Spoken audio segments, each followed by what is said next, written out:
Another recording of Joyful Mate, my journey to writing a book. Thank you for joining me. We're recording episode 10, and episode 10 is on the expectation trip, expectation trap. Okay, so the expectations is that if I achieve this, if I get this, if I have this, then I'll be happy, right? So it's tying happiness to an outcome. And the the issue and concern around that is that you're holding back happiness. You can experience happiness in every moment, every part of every day, and it doesn't need to wait for a particular outcome, particularly outcomes that are out of your control. So imagine setting a if I achieve this, if I did this, if I got this, based on something that's never going to happen. So therefore, you will experience less moments of joy, fulfillment, happiness, contentment, satisfaction, because you're tying it to something and you're waiting for that, and you may wait forever because a lot of these things, these expectations that we set, are out of our control. And the only things that are in our control is how we perceive the world, through our senses, and how we then filter that world through our, I guess, our way in which we see the world and process it, and then our motor output, our behavioral response. So that's what we have control over. We can alter all three of them in terms of what we're sensing, how we're perceiving it and processing it, and then our behavioral output. But outside of that, we have very little control. Like, so for example, if your expectations, like if this person does this, then I'll be happy. Well, you can't control that outcome.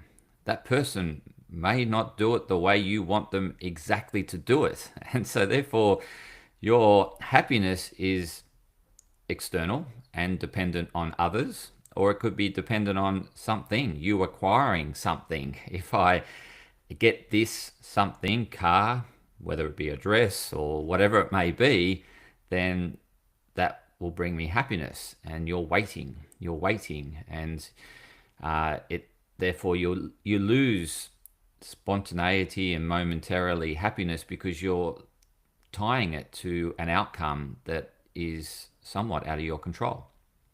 So that's a real trap, an expectation trap, and really robbing us of experiencing happiness on a continual basis. So in terms of expectations, so the expectations you don't want dependent on things out of your control. So expectations around how someone behaves or what they do or don't do, around an acquisition or something behaving. So like a IT program, like the expectation is that the IT will run perfectly and it will always run perfectly. And that, is my expectation. And when it doesn't run perfectly, you experience the opposite to joy and happiness. You experience that sense of disappointment and depressed feelings and sadness because it didn't meet your expectations. Whereas if you just allow things to be, like IT to do IT things, like it does, it sometimes doesn't work, and so not having these unrealistic expectations on something or unrealistic expectations on someone. So this person, if that they behave this way, then that will bring me happiness. If they do this for me, that will bring me happiness. And so you're always looking for that person to do that or give you that, and you're waiting upon that moment.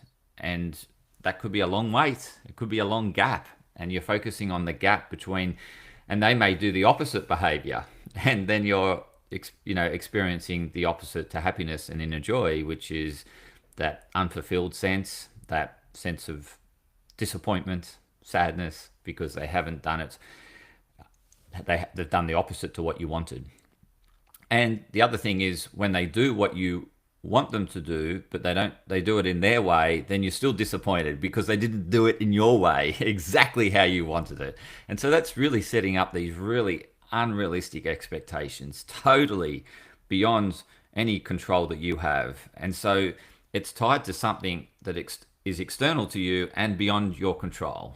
And so, therefore, you are controlled by the external world to experience happiness. Like, so your happiness is dependent on something out of your control in externally of you.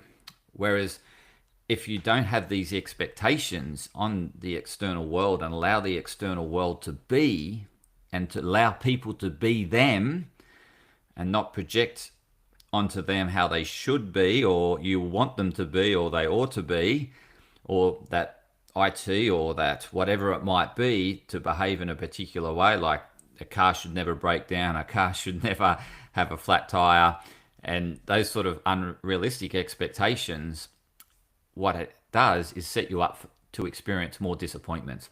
So what you want to, how you want to see the world is as it is, and allow it to be as it is, and allow people to be as they are, and ultimately respect people for who they are, what they do, and their way of doing things, and then therefore you can appreciate people for who they are, because you're not driving an expectation on them in order to be someone they're not, and that ultimately drives disappointment in you. Whereas if you allow them to be them, then you can appreciate them for who they are, and you can appreciate their way of giving love to you, and you can see that and you acknowledge that, and they do it in their unique way, their special way, and that way you can experience more moments of fulfillment, inner joy, happiness as the day goes on, as opposed to it being dependent on something that may not happen or ever happen, and therefore you've got this void between when you last experience happiness and that you'll next experience happiness. So you don't want to tie it to external things. So don't link or associate happiness with external things out of your control. Ultimately, you want to focus within what you can control, and the expectations you set should be on yourself, but not unrealistic expectations. So, for example, you want to set goals, and like obviously you're going to feel more fulfilled once you achieve that goal, but also set progressive milestones so that you can recognize the progress towards that goal and be aware that you're moving in the right direction. Because then it's less tied to the outcome. You may never achieve the outcome. However, you've noted your progress and expressed gratitude, and that gives a sense of fulfillment, and you experience that inner joy and contentment and satisfaction with life as you go, and it's not tied to the end outcome, which you may never get there. So it's really important to know your direction, and then in direction be very aligned to who you are and what's important to you, but really acknowledging each day with your progress and that thing that you can control, what you do in relation to progressing in the direction of your goal. Now, this brings me to a point that I think, you want to start each day with an intention of what you want to achieve that is taking you towards your bigger goal, but it's what you can achieve in that day, okay? And that's what you're focused on. And so there's a gap between you want to achieve that and accomplish that within a day, which has got to be realistic, that it can be achieved within a day. And therefore, you have that gap, which drives an inner drive towards achieving that. But then you want to allow the reflection time to close it out and to acknowledge, yes, I accomplished that. Fantastic. I feel fulfilled today. I'm experiencing this moment of joy and inner happiness because I achieved what I set out to achieve, which was totally within my control, and it had a realistic expectation. I could actually achieve it that day. It wasn't unrealistic. So if you constantly set unrealistic objectives, then each day you're going to feel that unfulfillment, that you're not progressing. So set really realistic expectations. You might want to start lower, and what you'll find is you way out achieve or overachieve that objective. That brings a sense of, yes, I overachieved the objective. You feel more satisfied. However, you get a better idea of what you can achieve in a day, and you're acknowledging that achievement each day, but you're probably allowing the benchmark to go a little bit higher. But it's not massively high so that it's unachievable. So I think start with what's achievable and probably a lower expectation. That way you can build momentum. You're not focusing on the void all the time and feeling unfulfilled and dissatisfied and disappointed. And that drives that reverse momentum that you think, what's the point? I'm never going to achieve this because I can't even achieve this in a day. So you want to set realistic expectations in that day. However, lower the bar a bit so that you build that momentum, and then you can start extending that bar, but it's based on what's realistic in terms of what you know you can achieve, but you're just extending yourself each day. And then it's making sure you have that intention at the start of the day, and so you're working towards something, and that way that's going to bring those neurotransmitters that are going to essentially be abundant in that pursuit of what's really deeply meaningful to you in that day. And so you're going to experience, a surge in dopamine, a surge in serotonin, oxytocin, all these things that are going to drive you that day. And and then at the end of the day, you're going to acknowledge it and express appreciation. So you're going to put closure to it. So you're not going to then focus on, I've achieved that, but I'm so far away from the end outcome, which is years away. So for me, like with my book writing, that end outcome could be years away, and I may never publish a book, right? But what I'm focusing on is my progressive action each day. And did I achieve what I set out to achieve at the beginning of each day? I am setting lower expectations each day, but I'm increasing the bar each day so that, and then I'm closing out each day to say, yes, I closed that gap. I feel satisfied, fulfilled, and I feel that it was a day I accomplished something. And it's got no comparison to anyone. It's got no reliance on external things. And there's no dependencies outside of me. It's totally within my control. It's realistic. And I can acknowledge it at the end of the day and express gratitude and feel fulfilled. So go to bed feeling fulfilled, which is really important. You don't want to go to bed feeling unfulfilled, because that produces distress, disappointment. And that distress is going to affect your night's sleep and affect your ability to achieve your goal the next day. And so it's closing out what you accomplished, acknowledging what you did, but then also if you didn't quite achieve your objective, just asking yourself why not and what you can do about it. So focus on the corrective action and put that in the next day. Okay, so then you can close it out and think, it wasn't a wasted day. I've learned something. I'm going to apply that corrective action the next day. And so it still brings total closure of the day. It still allows you to feel very accomplished for that day and very fulfilled and happy and experience that joy.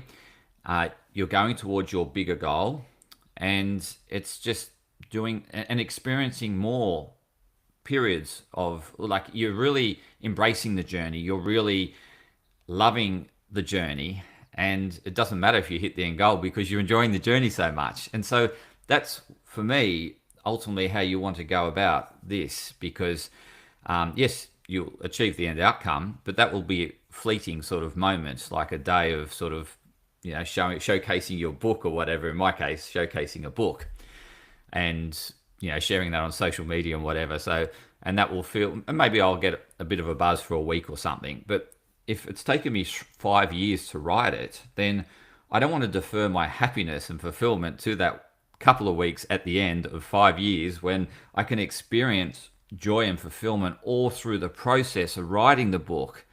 So for the entire 5 years, as opposed to just acknowledging it and recognizing it and celebrating the actual milestone of the end outcome. So it's more embracing the process, engaging that, closing that out, acknowledging, expressing gratitude, and setting corrective action for the next day. And it's not focusing on these huge gaps. Yes, there is a gap between me and having that book published, but I'm not focused on that. I'm focused on my daily actions to get there, and I'm acknowledging them, closing them out, expressing gratitude and thanks, and noting the progress and development and the momentum I'm creating. So when I first started this, I just made a start. and the earlier episodes were terrible in terms of audio quality, and I sort of was all over the place. But now it's it started the momentum, started the ball rolling, and now I'm doing the finessing in terms of how can I make the audio and the process and the journey and the behind the scenes work in progress. How can I make it engaging for you? How can I take you along with me as opposed to leaving you behind with this mumbling voice down by the beach? So I've worked out how I can record down the beach now and it be so much better in terms of sound quality. So that's going to improve. So I can still do my outdoor recordings and it can still be beneficial to you. I've got more structure in terms of how I do my work. Initially, I was just getting down thoughts. So it was more brainstorming those early episodes. But now it's less brainstorming and more clarity in terms of structure and what I want to talk about. But I needed to do that brainstorm, and I wanted to share that because it's just part of the work in progress. It's part of the behind the scenes. And this is you embracing your behind the scenes and work in progress and enjoying the momentum and the journey.